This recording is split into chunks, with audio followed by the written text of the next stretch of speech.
ocupado el baño, boludo. Hola. Hola. Bueno, ahí vamos. Viene arrastrando los pies el viejo hijo de puta. Que me estás sacando el cuero, ¿no? Dale, Porque yo no negro, estoy. dale. Sí. Están ¿Qué te iba diciendo a que decir? andás arrastrando las pantuflas, dicen. ¿Quién está? ¿Están los dos? ¿Estamos preparados, viejos? Vamos. Sí, sí. Bueno, empezalo vos, negro. Empezá No, vos. yo no. porque empezá vos, sos el que dirige. Empezá el palo, tomate ¿Querés que lo el sin de empiece la yo pi- para variarte? Lo empiezo Dale, yo. dale. Dale, empezalo. Empezalo vos, ¿viste? Yo soy el invitado, hacete cargo. Dale. Bueno, bienvenidos a este espacio llamado Los Viejos Geeks. Quien les habla, Sebastián Dinardo, soy el invitado. O sea, no es común que abra el invitado, pero bueno, los Viejos Geeks estaban peleándose a ver quién carajo abría este podcast y dije, muchachos, yo lo abro. Así que, bueno, bienvenidos. Preséntense ustedes mismos, a ver. Traje la masita. Es mucho mejor que nosotros, por algo es Smokey, ¿verdad? Bueno, yo soy Caliban, ¿cómo les va? Yo soy Panda Furioso. ¿Qué tal? ¿Cómo les va? Yo soy el pelado Vic. ¿Cómo le va, señor Moki? ¿Todo bien? Bien. Acá estamos todos reunidos para hablar de esto que tanto nos gusta. Sebastián Dinardo, alias Moki, una luminaria de lo que tiene que ver con el medio de los videojuegos, representante de los amigos de Irrompibles, y en este caso, que el negro abrió una birra, no lo puedo creer, boludo. No sé, pero me salpicó a mí. No boludo. lo puedo creer, sos un loco de mierda. Bueno, mientras el negro, mientras Panda abre su cerveza, suerte, pelado, ¿cómo vas a editar esto?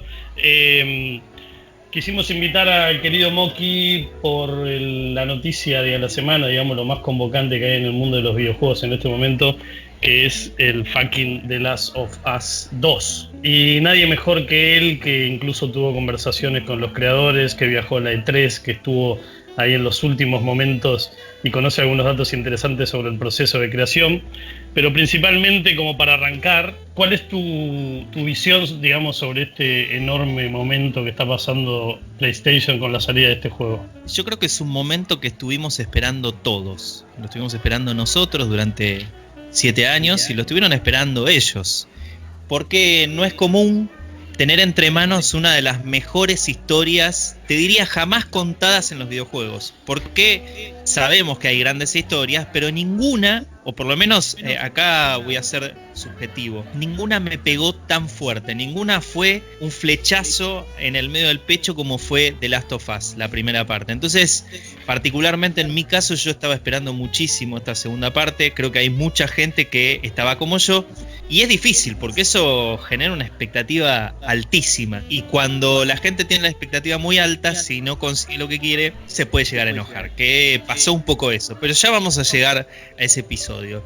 Yo creo que para PlayStation era una apuesta gigantesca y ellos están muy contentos con el resultado, pese a la cantidad de tropezones que tuvieron, porque hubo muchas demoras por parte del equipo desarrollador, porque el juego terminó siendo mucho más grande de lo que ellos tenían en la cabeza, y decidieron algo que todos aplaudimos, que es no dejar nada afuera, no dejar contenido afuera. Priorizaron hacer lo que querían hacer, y eso implicó una demora en la fecha de lanzamiento. Y después, bueno, lo que pasó con la pandemia, que nos demoró a todos. Después hubo problemas de índice, de problemas políticos, problemas, bueno, ya conocemos todo lo que pasó con este muchacho que mataron los policías. Hubo toda una revuelta social muy importante. Entonces eso también produjo una demora, porque no era un buen momento para sacar un juego como este. Hasta hubo denuncias hacia los directores de que los artistas o desarrolladores los habían obligado a ver videos de snuff,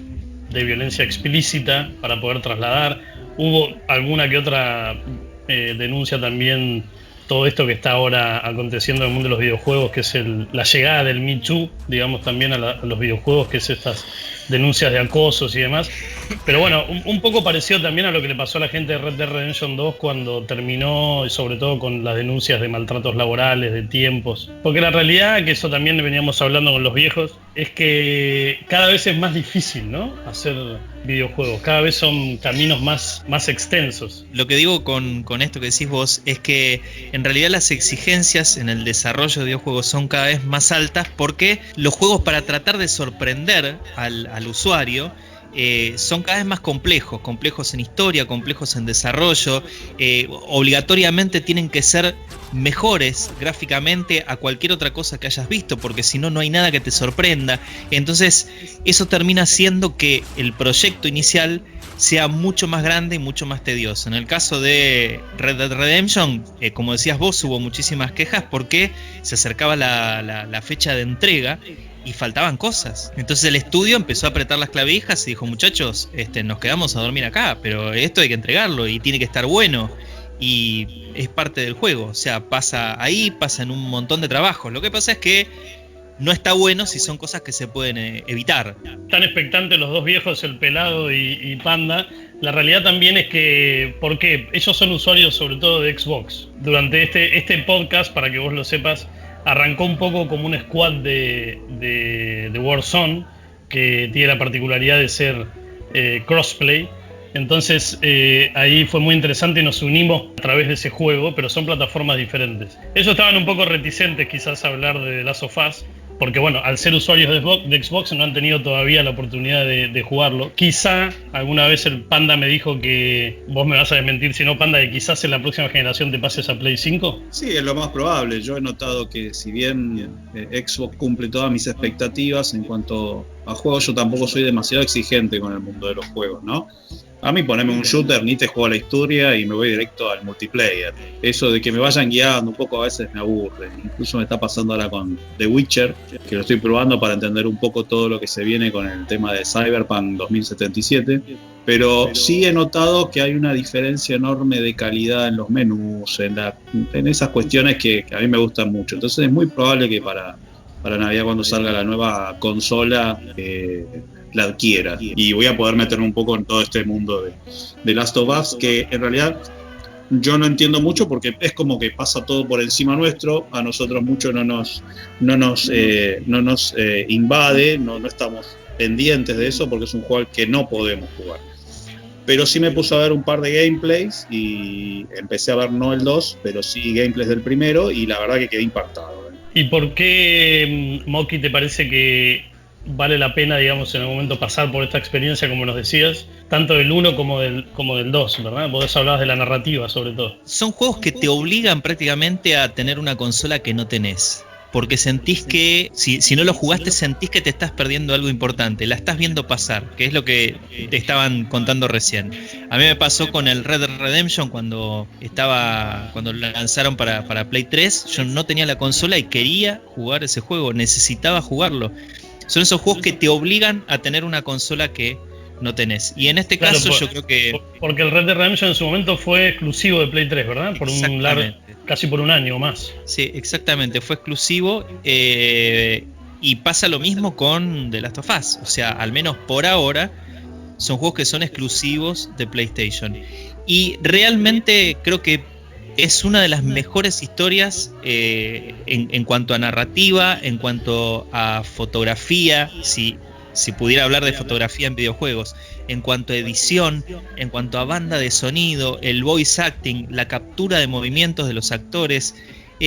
Son esas cosas, es como cuando vas a ver una sinfónica y ningún instrumento está desafinando. O sea, es una sinfónica, tocan todo a la perfección y eso llega.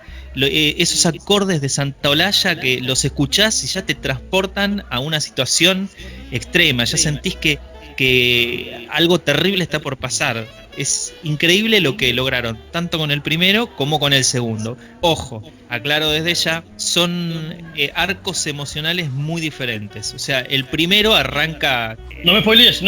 ¿Cómo que no? Si el primero fue hace 7 años, señor, usted no jugó el primero sí, pero no me spoilees nada del segundo. Aviso por Vamos a decirle a la gente, Moki hizo la review, él fue uno de los privilegiados en jugarlo antes del lanzamiento. En este caso yo no tuve la oportunidad, hace muchos años hice la review del primero y le gané en esa oportunidad y ahora se vengó. Pero yo voy por la mitad, Moki, por favor no spoilees nada del 2, eso solo quería aclarar. Yo no voy a spoilear nada, lo único que voy a decir es un poco cómo es ese arco de emociones, ¿no? Que los dos tienen su propio arco, pero son muy diferentes, porque ¿qué pasa? Cuando vos jugás algo que te pareció fantástico, decís, bueno, viene la segunda parte, quiero algo exactamente igual. No, flaco, no vas a tener algo igual. Vas a tener algo que va a estar dentro de ese registro, pero que va a ser su propia onda, ¿entendés? Esto es otra cosa, es algo que pasa después, y lo que pasa después no tiene por qué tener el mismo registro que el anterior. Entonces, lo que pasa en el primero, digo, lamento si estoy spoileando a alguien que hace 7 años no lo jugó, pero bueno, ya está en cualquier red social y pueden verlo, así que lo voy a decir.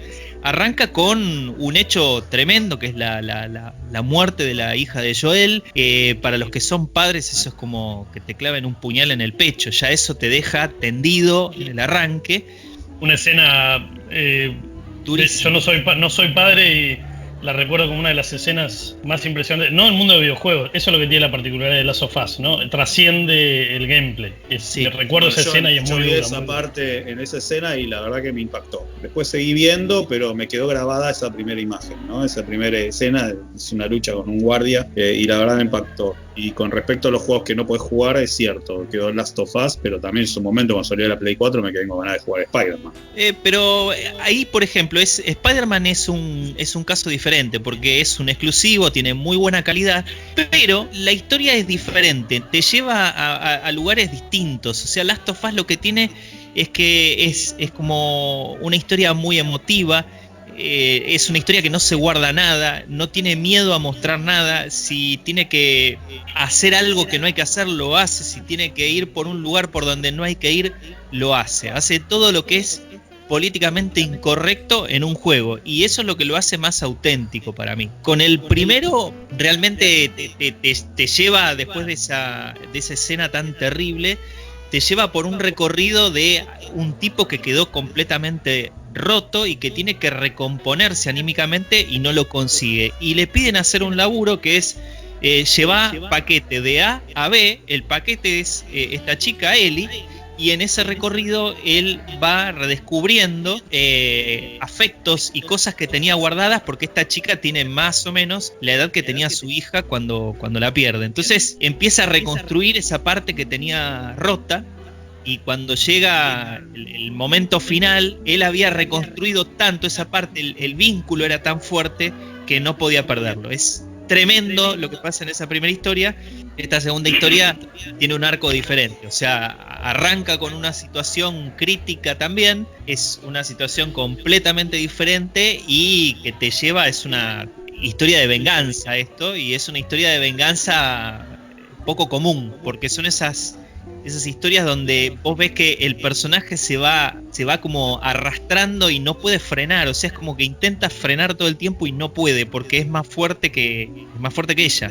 Bueno, de hecho perdón, Moki, el primer juego creo que también ha inspirado muchísimo, por ejemplo, al God of War, que creo, si no me equivoco, se va a poder disfrutar en PC, porque creo que Sony anunció, ¿verdad? El God of War sí iban a hacer un anuncio, creo, para el lanzamiento en PC, pero ese juego cambió muchísimo por la base de Last of Us, ¿no? Esa historia entre Kratos y su hijo, y de hecho ahora es tan potente también la primera entrega de Last of Us que termina ahora, se está adaptando la serie para HBO. Sí, tenía entendido que HBO estaba trabajando, estaba en preproducción, estaba haciendo casting. Hasta donde yo sé, el actor que va a ser de Joel es el chico de Game of Thrones, Jamie Lannister. Ah, ¿sí? Pensé que iba a ser Hugh Jackman, que ya hizo la película de Logan, ¿cómo se llama? Old Man Logan, no, pero no me acuerdo cómo se llamó en cine. La última película de Wolverine. Es bastante robo de Last of Us. De hecho, el personaje Hugh Jackman es idéntico en el arte que le pusieron encima. Va a ser Jamie Lannister. Bueno, puede ser, está bueno. Sí, Jamie Lannister, si nos recordás, era el que había perdido el brazo. Claro, Nicholas Coster-Waldau es el Nicholas Coster-Waldau es el nombre del actor. Podría seguir llamando Lannister y ya está, más fácil. Sí, por eso yo dije, no, este chico es Jamie Lannister, ¿viste? Porque es más fácil. Claro, es más fácil de pronunciar. Sí. Che, y yo te quería preguntar, es increíble lo que ha generado este juego. Nosotros es como con el pelado la vemos pasar, como dijiste antes, ¿no? Pero qué raro que no haya habido antes juegos con esta carga emotiva, o quizás yo no la conozco, porque como te digo, yo agarro el juego, el Battlefield, cualquier FPS y me tiro directamente al multiplayer. Quizás el Counter-Strike tiene un modo historia y nunca me enteré, qué sé yo. Pero digo, qué raro, ¿no? Que haya habido un juego, que no haya habido un juego con esta carga emotiva, ¿no? Sí, en realidad estos juegos los hubo siempre, ¿no? Creo que nunca con semejante carga. Me parece que es parte de intentar sorprender a la gente con cosas que no se han visto, que no se han sentido. Pero los juegos con historia siempre existieron, single player con, no sé, una historia fuerte y con el multiplayer como un accesorio, ¿no? Me parece que por ahí, si ustedes no llegaron a eso, es más que nada por una cuestión del tipo de juegos que les gusta jugar. O sea, si te gustan más los juegos multiplayer, vas a ir buscando siempre eso.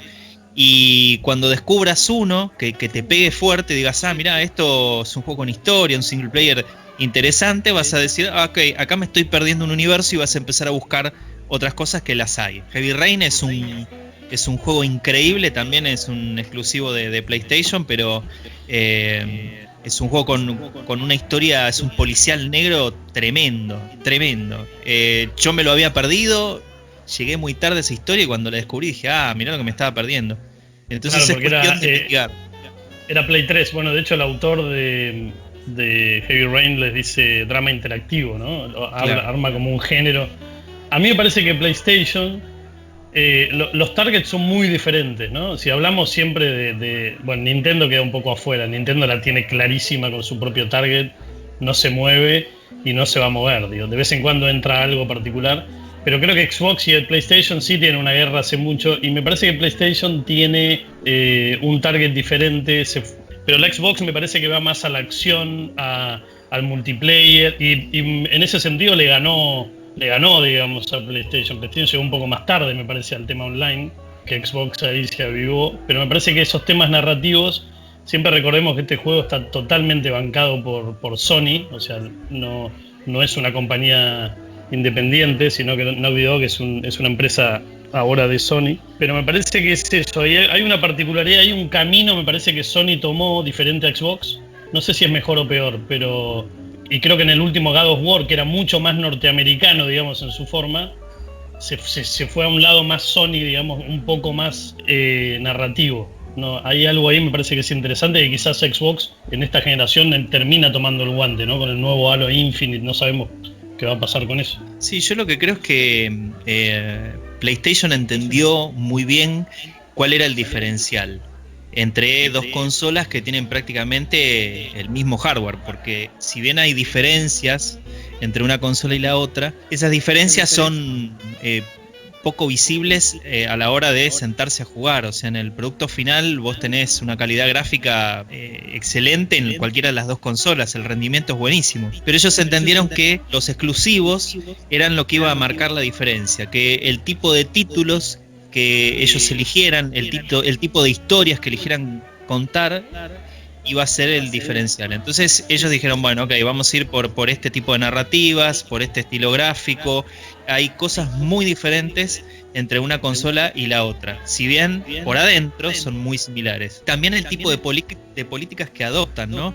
Porque vos tenés en Xbox el famoso Play Anywhere, que eso lo que hace es que la mayoría de los títulos vos los puedas jugar en PC. Entonces, si yo tengo una PC, ¿para qué quiero algo que está en Xbox si lo puedo jugar en la PC? Lo de PlayStation solo lo puedo jugar en la PlayStation.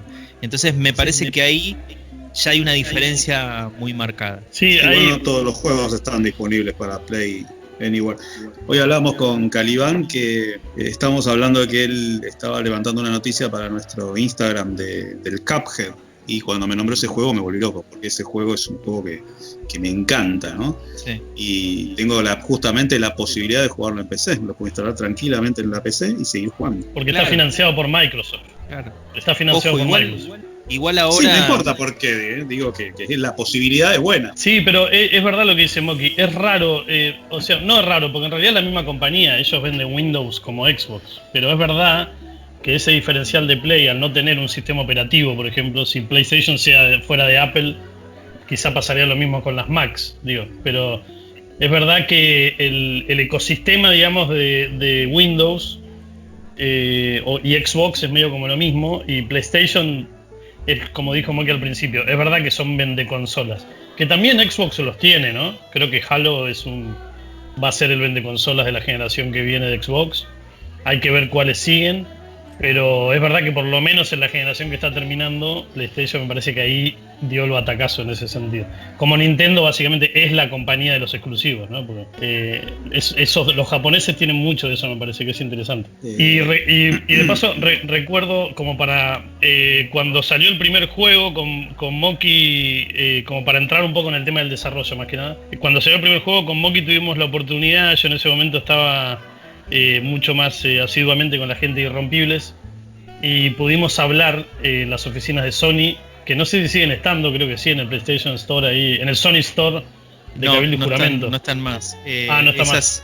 No, esas oficinas se desactivaron cuando Sony dejó ese local. Ahora hay un local de ropa deportiva. Ellos estuvieron sin oficinas acá, sin base de operaciones durante un tiempo, y ahora hace unos años pusieron unas oficinas más chicas, Cabildo ahí en el barrio de Colegiales, Cabildo de Olleros por ahí, pero no están haciendo estas conferencias, estas call con periodistas como hacían en aquel momento. Mira, no lo están haciendo. Bueno, fuimos privilegiados entonces.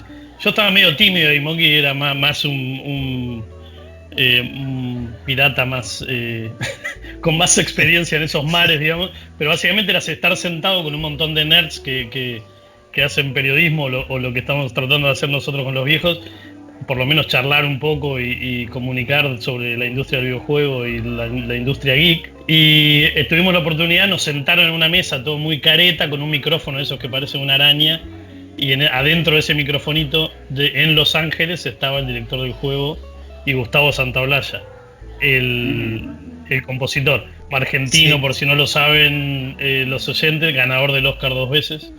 Y yo te cuento, yo a Santaolalla lo conocí en una farmacia comprando crema para los hongos de los pies, acá en Mendoza. Mira, bueno, lo tuviste más cerca que nosotros. Así sí, que lo tuve al lado. Y bueno, estuvo muy interesante esa charla, pero bueno, esto es para darle paso a Moki. Moki estuvo presencialmente, no sé si con Santaolalla, pero creo que sí vi fotos de Cholulo incluso, con el director del juego en la E3 pasada, ¿verdad? Y ahí nosotros queremos preguntarte un montón de cosas sobre eso. Sí, yo estuve con ellos en la E3 2018, 2019 nos fuimos porque nosotros íbamos invitados por PlayStation, y en el 2019 PlayStation no estuvo presente porque estaban trabajando a pleno en el desarrollo de su próxima consola y verdad, no tenían... Le sacó el apoyo Sony a la E3, fue rarísimo eso el año pasado, ¿verdad? Fue una combinación de cosas. En parte es porque hace mucho tiempo que los gigantes de la E3 sienten que se está manejando muy mal esa exposición, que no tienen el resultado que ellos necesitarían tener frente a la inversión que significa estar presentes en ese lugar. Y también porque al mismo tiempo ellos estaban a pleno con el desarrollo de la consola nueva, y todo lo que estaban haciendo estaba en una etapa en la que no se podía mostrar sin develar que estaban haciendo esa consola. O sea, iban a spoilear que estaban haciendo una consola nueva antes de anunciarlo. Entonces, me parece que como una movida muy inteligente, dijeron no vamos a estar presente en esta exposición, y eso generó un montón de rumores como diciendo PlayStation se enojó con la gente de E3. No se enojó. A ver, ninguno está contento, por eso Xbox se fue afuera, por eso Electronic Arts se fue afuera, por eso Nintendo nunca le dio bola. Nintendo va y hace su propio show, a Nintendo le chupa un huevo, o sea, es como todo. Pero sí, Nintendo es ¿cuándo es? ¿Qué hay que hacer? ¿Viste? Pero ni siquiera hacen las conferencias de prensa que hacen. Bueno, ahí te mando Takashi, dejá de limpiar, no. Sí, lo mandan disfrazado y ya garpa. Nintendo es tremendo. Pero claro, Nintendo está más allá de todo. No digo que es Coca-Cola, pero casi, bueno, está como en otro planeta, tal cual.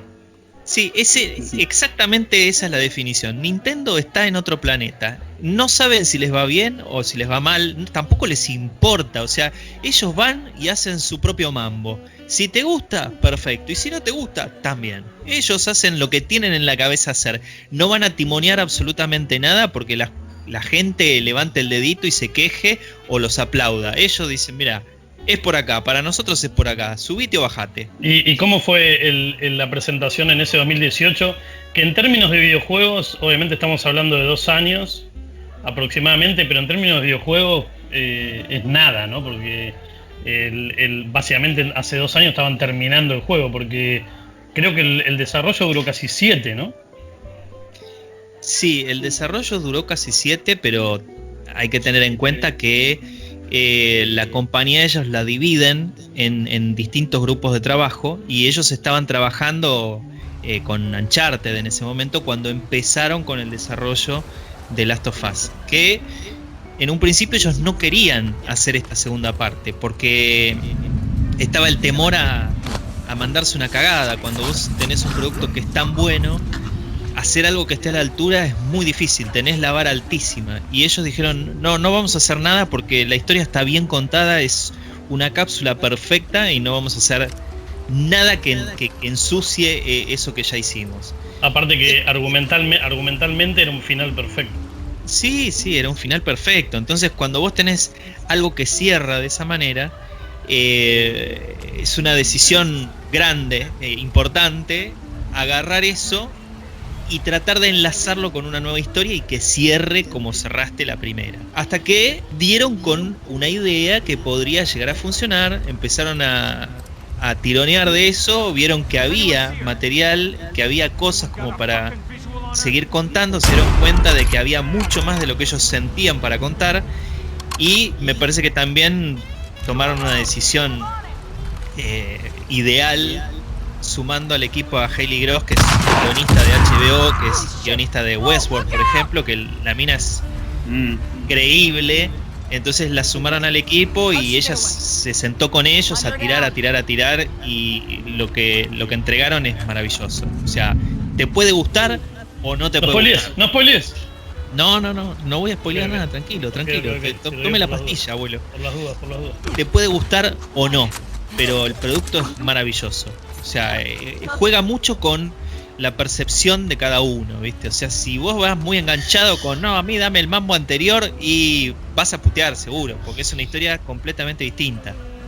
Yo sí les puedo decir a la gente que la estoy pasando como el culo, y eso es bueno, aunque parezca mentira, ¿verdad? Porque buenísimo. Cuando la vos estoy pasando muy mal. Pero claro, cuando vos tenés un juego que te lleva a un lugar así, que te lleva a todo el tiempo rumiar lo que te pasó, masticarlo, tratar de digerir cosas, preguntarte, pero ¿por qué pasó esto? ¿Por qué no pasó lo otro? Tener sensaciones encontradas de esto que estoy haciendo está bien pero está mal. Cuando te lleva a ese lugar un juego es porque algo está haciendo bien. Bueno, a mí me pasa con el FIFA cuando pierdo los partidos. ¿Por qué hago esto? Porque no es un nivel filosófico tan alto como el de ustedes, pero bueno, los del FIFA están haciendo algo muy bien. Lo que pasa con un juego así es que todo se remite a decisiones en el momento de juego o habilidad. Acá hay una historia, es como cuando vos vas al cine, viste una película que te partió la cabeza y salís y la comentás al día siguiente y la seguís comentando. Alguien te dice, che, ¿viste tal cosa?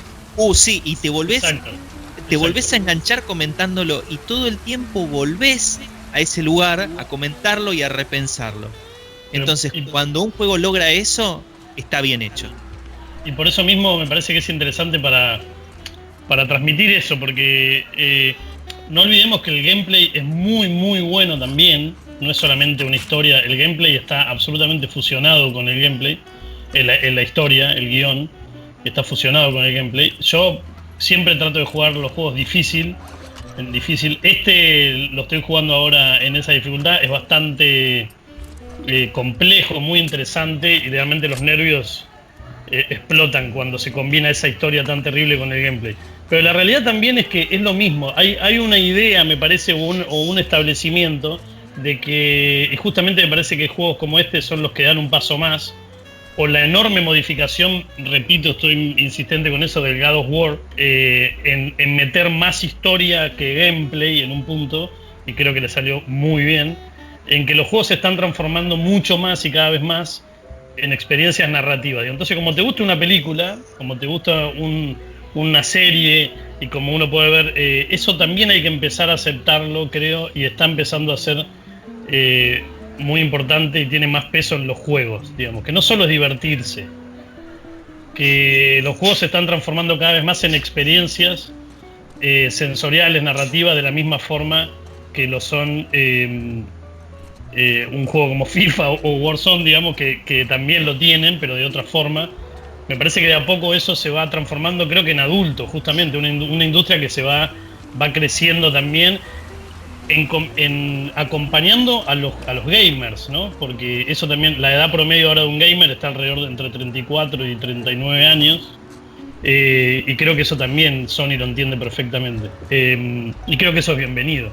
Pero contar los chusmeríos del E3 y demás, en el sentido de, vos me habías contado que tuvieron bastantes dificultades en algún momento y demás, ¿verdad? Que lo hablaban ahí en la misma conferencia. Sí, a ver, te lo cuento primero un poco cronológico, qué fue lo que pasó, lo que hicimos, todo, y después te cuento puntualmente lo que ellos nos contaron acerca del juego en aquel momento. Cuando nosotros vamos a la E3, siempre antes de la feria en sí, asistimos a las conferencias de prensa que son en los 3 días anteriores, y cada empresa tiene su propia conferencia, donde te dicen, bueno, lo que vamos a mostrar este año va a ser esto. Entonces te bombardean en 1 hora con todo lo que vos vas a encontrarte en la feria. Para nosotros eso es buenísimo, porque nosotros ya vamos haciendo como una especie de plano de las cosas que sí o sí tenemos que ir a ver en la feria. Eso que no puede faltar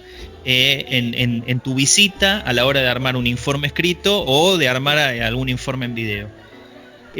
PlayStation en ese momento fue el último, ¿no? O sea, fue el que cerró toda la jornada de conferencias, y lo hicieron en un lugar distinto al que acostumbraban.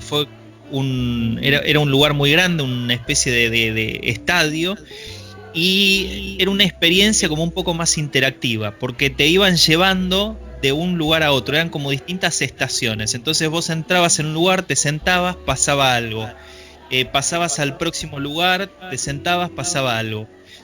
Lo primero que nos pasó es que entramos en un lugar que estaba luqueado como una especie de iglesia, porque nosotros pensamos que era algo así, era un lugar todo de madera, con lucecitas. Había un escenario adelante que yo tardé en ver porque entré con los últimos, lleno de gente. En el escenario había una sillita con un micrófono y había un instrumento. Inmediatamente mi cerebro se fue a Last of Us. Yo dije, esto tiene que ser Last of Us. No sé. No se sabía que iban a presentar. No se sabía, pero todos sabíamos que algo de Last of Us iban a mostrar porque caía de maduro, era necesario. Yo te digo, fui a la exposición pensando Last of Us, e iba en el avión Last of Us, me bajé del avión Last of Us, me acostaba en el hotel Last of Us. Entonces, cuando vi eso dije, no puede ser. Sí, no puede ser otra cosa. Estuvimos un rato así, sacando fotos, charlando, ¿esto qué será? De golpe se bajan las luces, aparece Santolaya, se sienta y empieza a tocar. Piel de gallina, directamente. Pegado con eso, vimos un tráiler, que es una escena que después en el juego tardás mucho en encontrarla, y es una escena donde te descubren de alguna manera que Ellie tiene novia. Y el look del lugar en esa escena era el look del lugar donde estábamos viendo el recital. O sea, habían luqueado ese lugar en madera y con las luces como en el juego. Increíble lo que habíamos visto en aquel momento. Yo salí con la cabeza estallada y dije, necesito jugar esto ahora. Y estaba con ese costado cholulo que dije, si pusieron esto acá y Santaolalla tocó en vivo adelante nuestro, el equipo de desarrollo tiene que estar acá y me lo voy a cruzar. Y ahí arrancó en mi cabeza esa cosa de necesito la foto con Neil Druckmann. Me levanto cuando pasa toda la gente a la siguiente estación, que era de Ghost of Tsushima, y paso y veo sentadito adelante a Neil Druckmann, a Hayley Gross, la guionista, y a 2 tipos más del equipo de desarrollo. Paso como un cabeza de termo y digo, le quiero sacar una foto sin que se avive, y entonces hago la famosa teléfono con cámara en carpita para que no se dé cuenta que lo estoy foteando. Aparte los yankees son re paranoides, boludo. Son re paranoicos, claro. Entonces, tiro foto, pero viste cuando tirás fotos sin mirar, decís que salga lo que salga. Bueno, la cámara tenía el flash puesto, lo dejé ciego. La foto salió movida, flasheada, y se ve a Neil Druckmann arrugando la cara y con los ojitos brillosos del flash como diciendo, ¿qué hace este tarado? Perdón, Neil, era yo. Sí, te va a escuchar, seguramente te va a escuchar este fin de semana. Pasamos de ahí a la siguiente estación, vimos Ghost of Tsushima, salimos con la cabeza estallada de vuelta. Finalmente todo ese recorrido desembocaba en un espacio abierto gigantesco donde tenías unos trailers que tenían Spider-Man ya jugable porque estaba cerca del lanzamiento, entonces podías probarlo. Había gente del equipo de desarrollo que chequeaba que vos no filmes la pantalla porque estaba prohibido y que te orientaban para ver qué es lo que podías hacer con Spider-Man en ese escenario. Eso estaba en un rincón que era luqueado onda Nueva York, y había un montón de cosas de morfar, había cosas japonesas porque habían presentado Ghost of Tsushima, entonces podías comer sushi, tomar sake con distintas graduaciones alcohólicas. Bueno, un lugar hermoso donde podías comer cosas recontra yankees por Spider-Man, o podías comer cosas recontra ponja por Ghost of Tsushima. Y caminando por ahí, llega el momento, me cruzo cara a cara con Neil Druckmann. Entonces me freno, yo sabiendo, ya me lo había cruzado otras veces, sabiendo que el tipo es muy perfil bajo. Me acerco y le digo, Neil, te quiero felicitar por lo que vi, porque es increíble. El tipo me dijo, bueno, muchas gracias, ¿te puedo robar una foto? Cuando digo te puedo robar una foto, aparece un streamer, influencer, no sé qué garompa, colombiano. Neil, y lo empieza a manosear todo, y Neil Druckmann era como que se empezaba a correr de cuadro despacito, ¿viste? Entonces yo digo, Neil, hacemos foto y me voy. Él agarra, se acomoda en cuadro, saco la selfie y sale el pibe el influencer que no sé quién carajo era. Salimos en la foto los tres como 3 amigos borrachos, cada quien sigue su camino, y después me lo volví a cruzar varias veces. O sea, tuve la oportunidad de tener fotos con Neil Druckmann en un montón de oportunidades, incluyendo el momento en el que a puertas cerradas dentro de la feria nos contaron qué era lo que estaban haciendo y en qué punto de desarrollo estaban. Que ahí vamos a los chimentos que decía Calibán que quería. No nos dejaron filmar nada. Cuando entramos ahí dijeron, chicos, a partir de este momento, no taping, no audio recorder. ¿O no se puede grabar nada? No. Cuando terminamos de mostrarles... ¿Pero qué son los tipos sentados ahí o había... vos podías jugar al juego? No se podía jugar en ese momento. Lo que hacíamos era entrar en un lugar donde había, no sé, 10, 15 sillas, porque eran grupos reducidos de gente, porque como después se podía preguntar cosas, ellos trataban de no meter demasiada gente para que todos tengan un espacio para preguntar algo. Entramos ahí, nos mostraron la secuencia de gameplay que habíamos visto en pantalla grande, y la extendieron unos minutitos más. O sea, vimos un poquito más de lo que se vio a puertas abiertas. Perdón, una cosita. Ese gameplay, que seguramente lo pongamos en imágenes cuando subamos la versión podcast en YouTube, todo el mundo pensábamos que era imposible, que era algo que estaba mostrando algo que era inviable en Play 4, y ahora es exactamente igual a lo que estamos jugando. Sí, eso es mejor que en ese momento nos parecía imposible. Claro, es mejor porque encontraron la manera de exprimir mucho más el hardware y cambiaron un montón de cosas a nivel texturas y a nivel sombras, iluminación. O sea, si vos ves una comparativa de lo que se vio en el 2018 a lo que se ve ahora, hay un salto abismal, te diría, A golpe de vista no lo parece, pero empezás a ver los detalles y decís, pero esto lo cambiaron.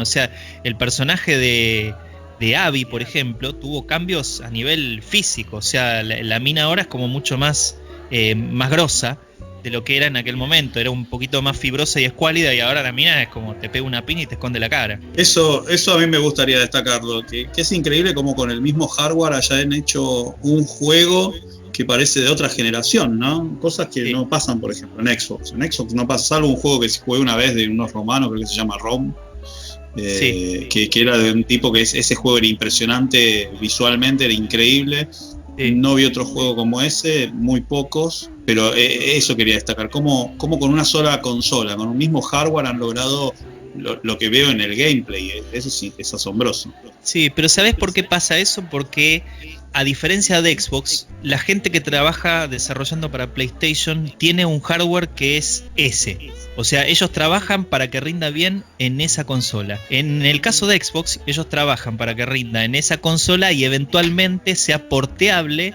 a las computadoras, que tienen 10 millones de alternativas de hardware. Entonces es muy difícil desarrollar en Xbox porque tienen que pensar en lo que viene después. En PlayStation el hardware va a ser ahora y siempre. Entonces tenemos que exprimir al máximo en esto. Y lo pueden tunear muchísimo mejor porque saben hasta dónde pueden ir y no va a haber ni más ni menos. Estábamos con Sí, el está chumerío, bueno. nos quedamos con el chumerío. Bueno, llega el momento de las preguntas y respuestas, entonces ahí obviamente nos dejan grabar audio, ahí nos permiten grabar audio, y cada uno de los medios va haciendo diferentes preguntas. Y me acuerdo cosas que en ese momento me llamaron la atención, cosas que me quedaron guardadas, ¿no? Que alguien preguntó, ¿y Joel? Porque claro, hasta ese momento nadie había visto a Joel. El protagonista del juego anterior. Claro, o sea, todo lo que se había visto era Ellie. Entonces alguien dice, ¿y Joel? ¿Joel va a ser un personaje? ¿Va a estar Joel en este juego? Neil Druckmann puso cara seria y dijo, no.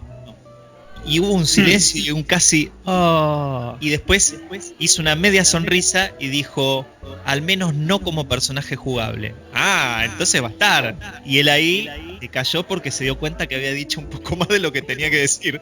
Sí. Después, cuando hablaban de las fechas, ¿no? A ver si ellos iban a poder cumplir un poco con el cronograma, lo que Neil Druckmann decía es que el juego se había escalado mucho más de lo que ellos tenían en mente. Porque con el nuevo motor que ellos estaban trabajando, ellos lo que querían hacer es que cuando te encuentres con un enemigo, si vos lo liquidás enseguida, ese enemigo no tiene tiempo de avisarle al resto. Pero si a vos se te escapa, ese va gritando y se va yendo a buscar auxilio, va a buscar a alguien que lo ayude. Y eso es lo que puede hacer que una pelea sencilla contra una o dos personas se convierta en una pelea titánica contra 10. Ese nivel de realismo que querían lograr ellos, ese nivel de comunicación entre un personaje y el otro, el nivel de sonido, de detección a través del sonido, hizo que todo fuera mucho más grande y más difícil de lo que ellos tenían pensado hacer. Porque en un juego chico vos lo podés pilotear, pero cuando tenés un juego de 30 horas, todo eso lo escalás a 30. Bueno, eso es muy interesante. Justamente ayer hay una parte que jugué, esto es para los que no lo jugaron, sobre todo mis compañeros viejos, para explicar un poco lo que él dice. Son los Scars, creo, hay una facción, porque en realidad lo interesante del mundo de Last of Us es que el enemigo más difícil o más terrorífico que hay en ese mundo de zombies y monstruos son los humanos. ¿En qué nos convertimos en situaciones de apocalipsis? Que es lo mejor que tiene, por ejemplo... Terminan siendo como el marco del escenario principal, que es la miseria humana. O sea, el cómo se convierte, en qué se convierte un ser humano para sobrevivir. Sí, eso lo vimos también en las últimas temporadas de Walking Dead, ¿no? Claro. Bueno, es muy parecido, similar. claro, es muy parecido a Pasa de Walking Dead, pero está más mezclado quizás, no sé si la vieron, La Carretera, la película de Viggo Mortensen, que está basada en un libro terrible que es muy parecido a, básicamente eso, la miseria humana en el apocalipsis. Hay algo muy impresionante, que esa facción se comunica por silbidos. De repente vos matás a alguien, matar a una persona es muy feo y lo haces mucho, porque es muy realista, o sea, básicamente clavarle el cuchillo en el cuello, cómo va muriendo, se escucha la respiración y el sonido de la sangre a través de la garganta abierta, es muy muy terrible. Pero cuando otro, por ejemplo, encuentra ese cadáver, silba de una forma que alerta a otros y empiezan a escucharse silbidos.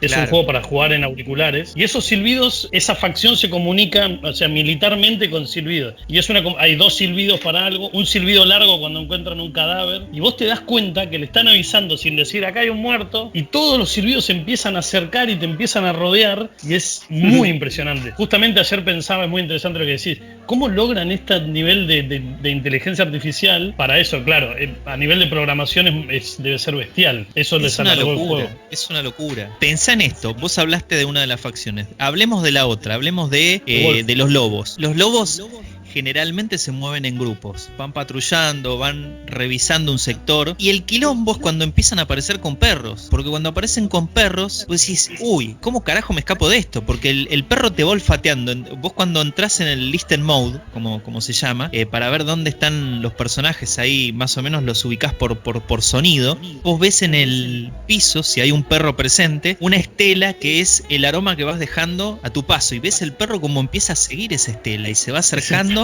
a tu lugar, y vos decís, uy, boludo, o sea, primero, me toca bañar más seguido, segundo, ¿cómo me saco este bicho de encima? Porque el perro te detecta y tiene el pibe al lado, y después empiezan a los gritos, todo, y se te vienen 10 tipos encima. Entonces, y particularmente es muy, muy espantoso cuando tenés que matar el perro. Es como... A eso, exactamente a eso quería llegar. Es horrible. Matás el perro, lo matás con un poquito de culpa, pero es lo que hay que hacer, porque si no, ¿cómo salís de eso? Cuando lo matás, el dueño, la reacción del dueño es, te parto en dos. Entonces, cuando viene el próximo perro, vos la pensás y decís, pobrecito, no voy a matar al perro, lo mato al chabón, si total me está buscando, lo parto al chabón y listo.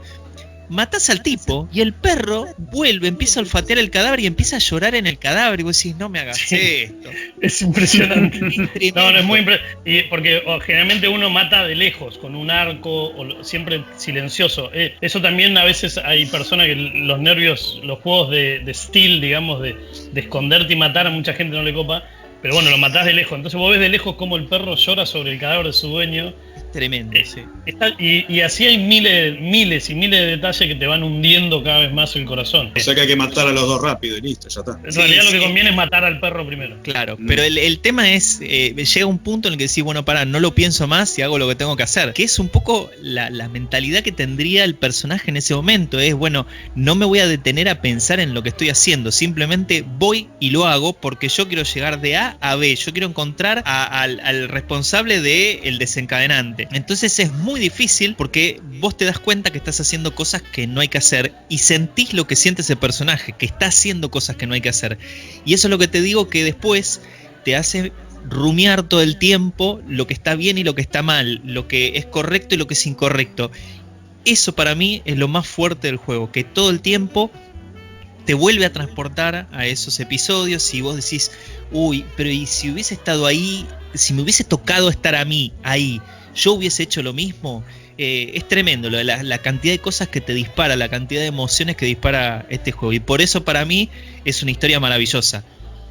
Bueno, justamente hace poquito me preguntaban qué hago, un amigo, ¿qué hago? ¿Me compro la Play 4 ahora? Viste que esa pregunta siempre aparece. Aparte cuando el catálogo cada vez es más bestia, ¿no? Y yo diría que no. Si alguien que está escuchando, o los propios viejos, para jugar The Last of Us 2 o para jugar todo lo que hay, yo creo que, porque ¿qué tiene Naughty Dog, digamos? Sobre todo con la saga de The Last of Us. No así con Uncharted. Generalmente a la mitad o al principio es la misma compañía, ¿no?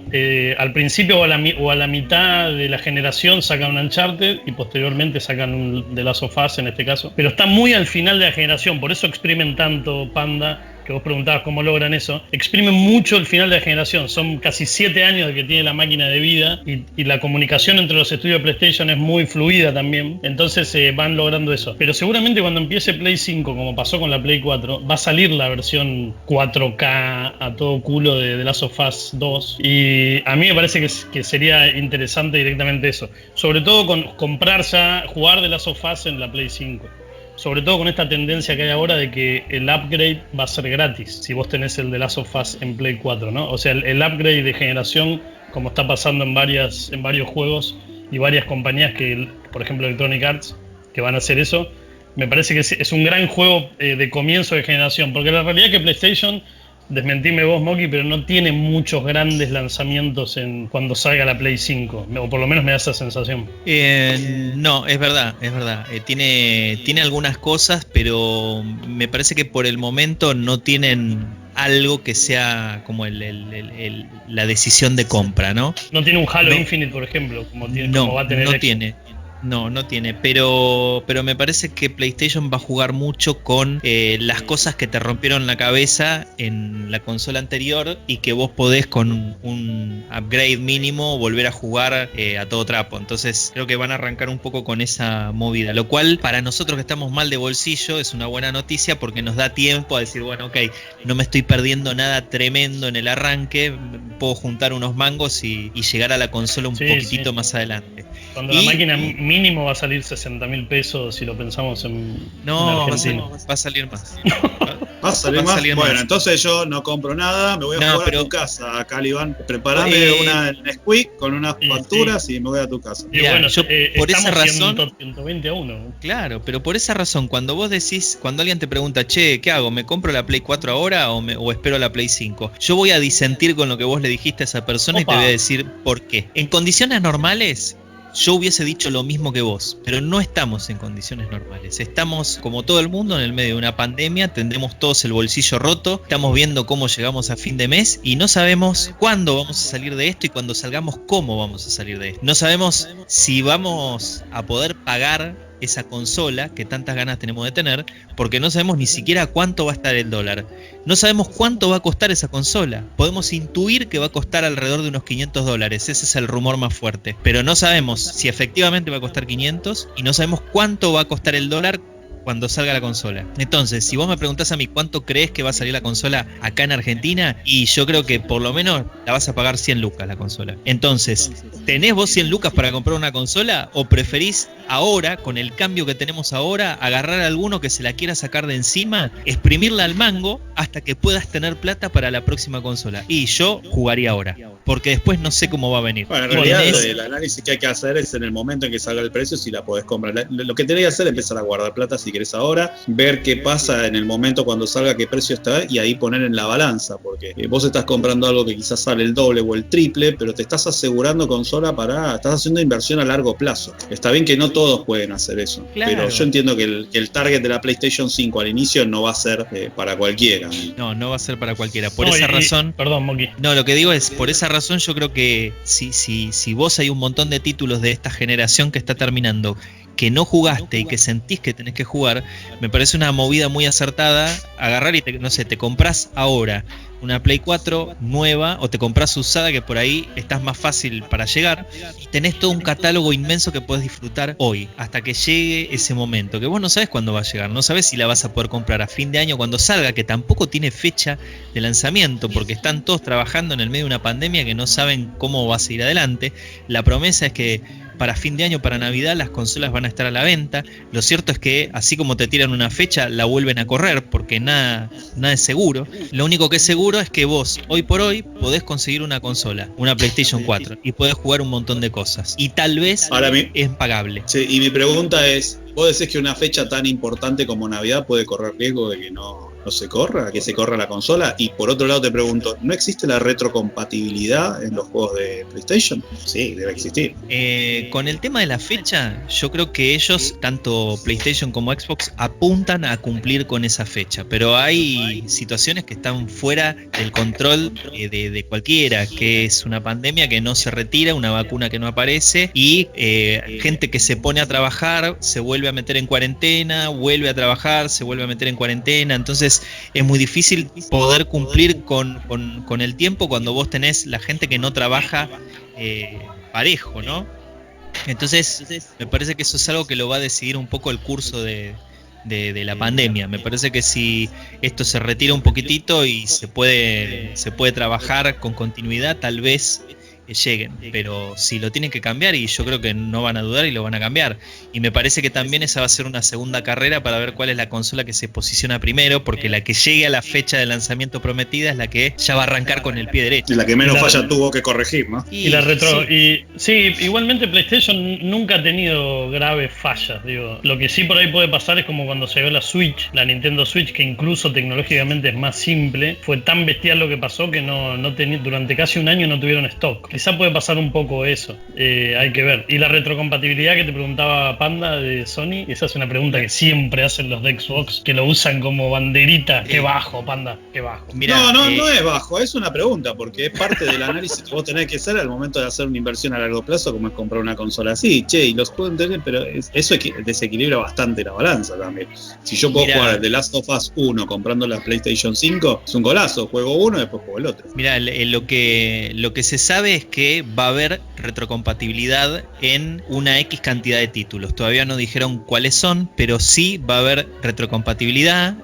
No sé bien cómo va a funcionar, supongo que a través de algún parche descargable de forma gratuita para el juego que vos ya venís jugando y que tenés en tu biblioteca, pero sí va a haber retrocompatibilidad porque en esencia el hardware que hay en una consola y en la próxima van a ser compatibles, o sea, por dentro van a tener una misma marca de procesador, una arquitectura similar, que no es lo que pasó de PlayStation 3 a 4, que tenían una arquitectura interna completamente diferente. Es como que la Play 3 hablaba chino y la Play 4 hablaba inglés. Ahora la 4 y la 5 hablan el mismo idioma, entonces todo es mucho más sencillo y ellos sí van a poder ofrecer retrocompatibilidad. De hecho, ya hay algunos juegos que están diciendo desde ahora: mirá, nosotros vamos a salir para tal fecha, vos podés comprarlo en PlayStation 4 o en Xbox One y podés tenerlo con un parche gratuito para la próxima generación. Cyberpunk dijo eso en su stream de hace un par de días. Sí, exactamente.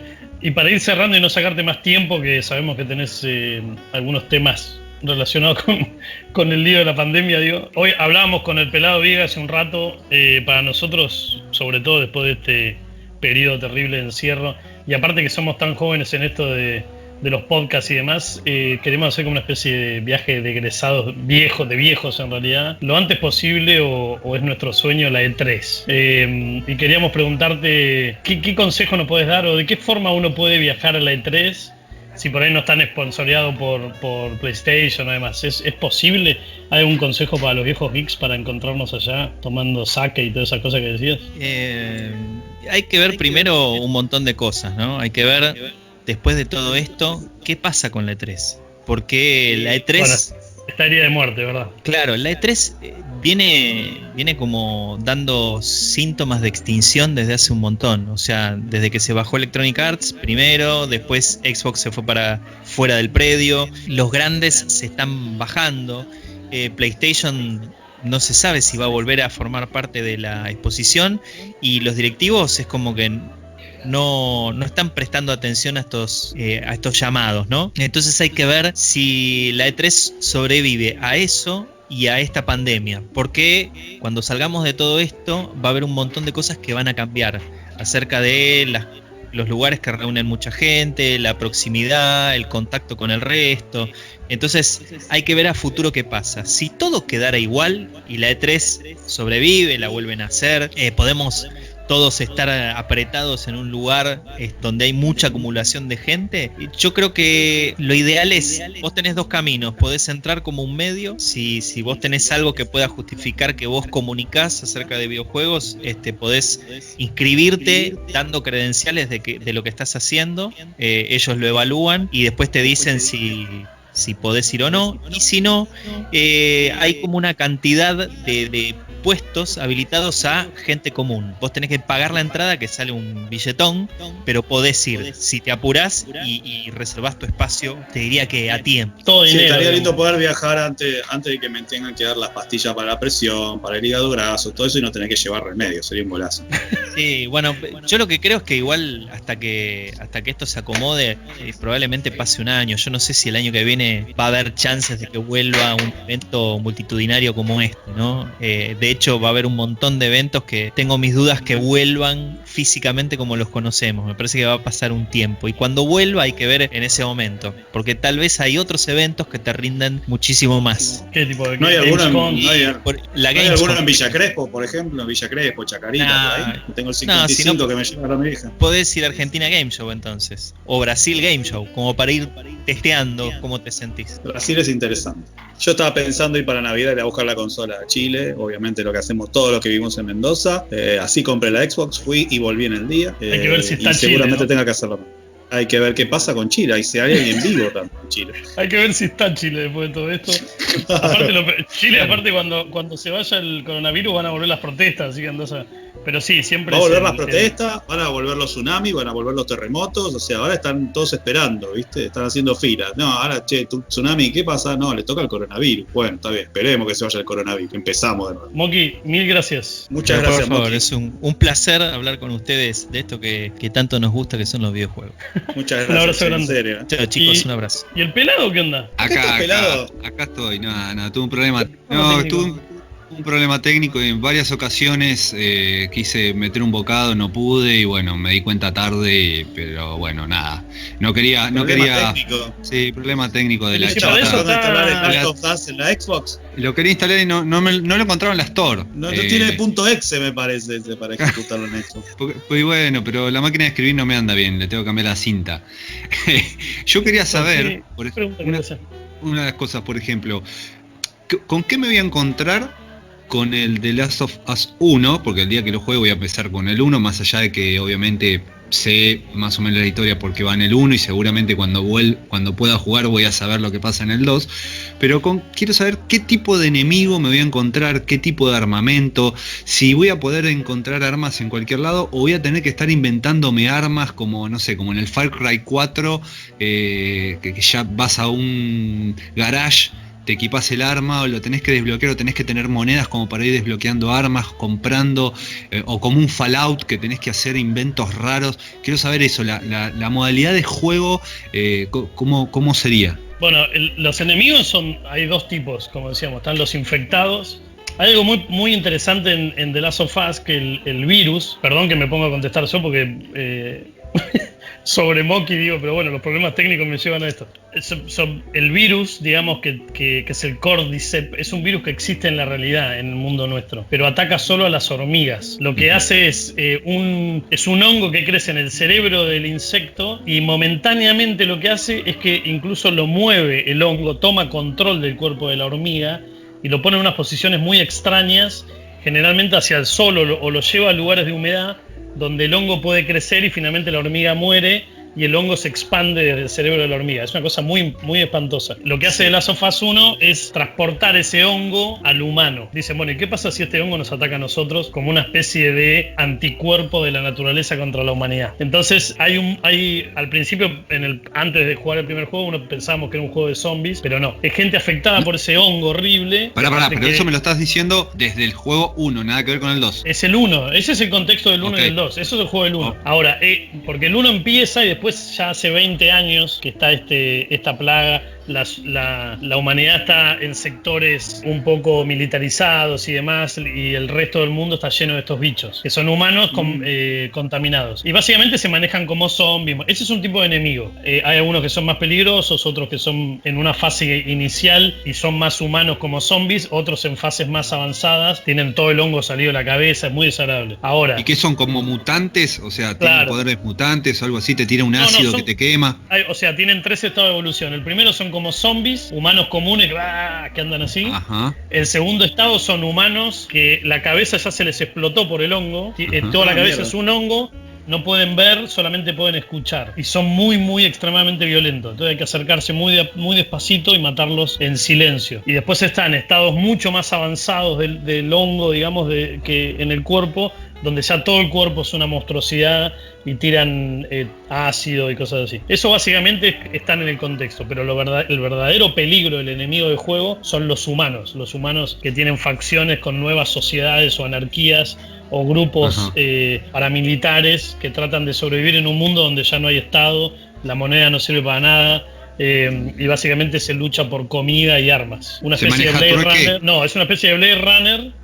Mejor dicho, una especie de Mad Max, pero dentro de ciudades llenas de vegetación, porque hay una cosa muy linda también del arte de Last of Us, es que todas las ciudades, la vegetación las gobernó, digamos, ¿no? Como la humanidad de alguna forma dejó de habitarlas. Pero yo voy a lo del trueque, por ejemplo, tiene esa opción de trueque de decir, no sé, tengo un arma, quiero otra, o las encontrás en el piso, o las vas tomando de los enemigos. Por eso decía lo del trueque, por ahí hay como una especie de justamente el sistema de intercambio La parte de rol, digamos, o de roleo, digamos, no es esa, sino que es más que nada del individuo avanzando por ese mundo hostil. Porque básicamente siempre la historia de Last of Us es un personaje saliendo de la zona segura, que generalmente es muy parecido a lo que pasa de Walking Dead, donde hay como barrios o sectores donde la gente se protege y vive tranquila adentro, sembrando y esas cosas, y afuera está lo malo. Es muy parecido a eso, parecido a The Walking Dead. Pero básicamente vas avanzando y los factores de rol lo tiene en pequeños pedacitos de metal y cosas así que vas acumulando muy de a poco, pedazos de tela, agua, alcohol y cosas que vas agarrando. Entonces, como cualquier historia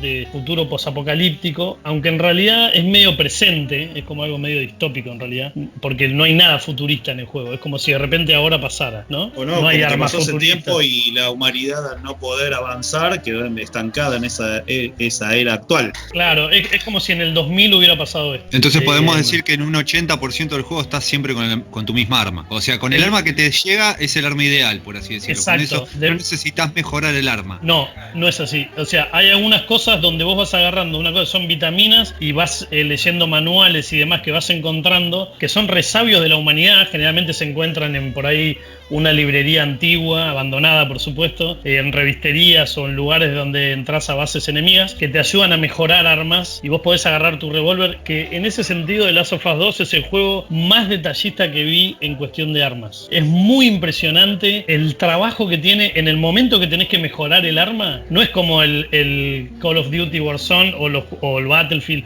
que de repente se lo pones y listo. Acá ves detalladamente cómo el personaje abre el percutor, ves el resorte. Es es muy impresionante. Nunca vi una cosa así.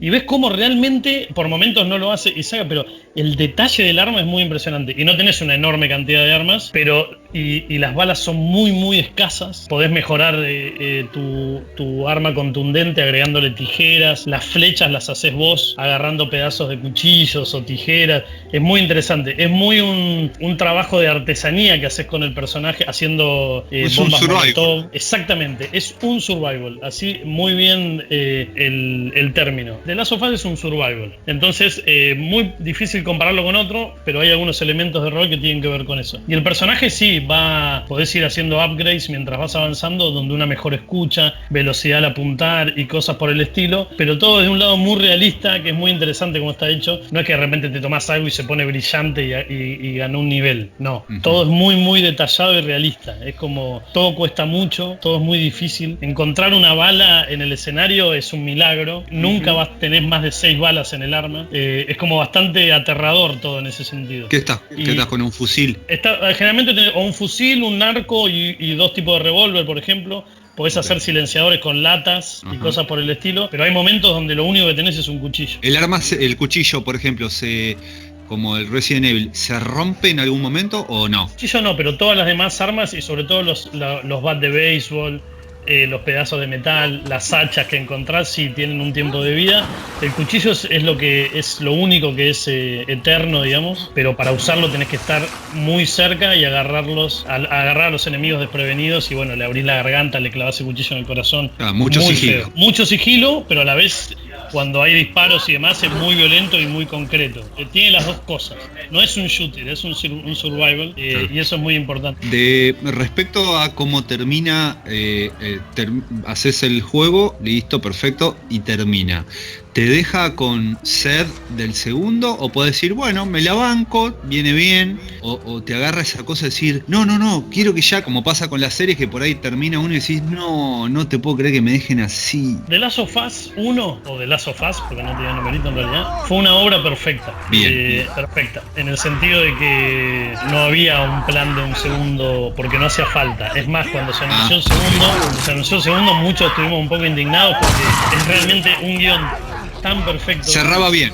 No es que cerraba bien. Yo realmente la van a cagar con la segunda parte, eso. Exacto.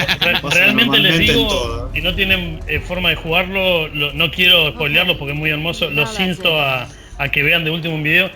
No es que cierra bien, es perfecto. Es uno de los finales realmente perfectos de cualquier obra audiovisual. Bueno, al punto de que apenas terminó el primer juego, Sam Raimi, el director de las Spider-Man, de las primeras Spider-Man, director de Evil Dead, bueno, un director de culto muy importante, compró los derechos para hacer la serie, para hacer la película en ese momento. Después no se hizo y ahora va a ser la serie, porque es muy impactante. Entonces realmente se justificaba la segunda parte. Yo tenía mucho miedo. Hasta ahora, que voy por la mitad, valió la pena. Y al punto, imagínate que tardaron 7 años en crear el segundo juego. Así que no te quedas cebado en el primer juego, porque no hace falta la segunda parte, por lo menos hasta ahora, ¿no? Y esto cuando empezaste con los rumores de que bueno, viene el 2, tuviste estas dudas, esta incertidumbre, y en cuanto lo empezaste a jugar, volviste a tener esa explosión de decir no te puedo creer, mirá lo que hicieron, más allá de lo que pueda suceder en la historia, sino a nivel juego, o sea, te asombraron, porque viste por ahí de la parte 1 a la parte 2, por ahí tenés algo y decís, bueno, sí, el arma era como el anterior. Obviamente algunas cosas pueden ser iguales, ¿no? Pero tenés esa cosa como que te atrapó más allá de la historia, decir, no, mirá, le hicieron lo que faltaba en el 1, lo mejoraron acá, todo está mejorado.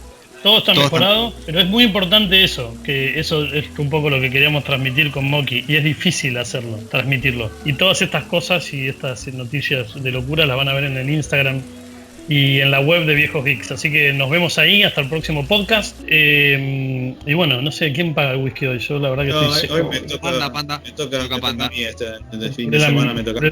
¿Cobraste la cosa de los monotributistas? Sí, no, cobré el IFE, así que puedo invitar hoy. La ATP, como es, la apta para todo público. No, el IFE se llama. El impuesto federal. Ahí viene la chica. ¿Me trae la cuenta, por favor? Johnny Negro, el negro, vos siempre, Panda, con Coca Light, ¿no? Coca Light.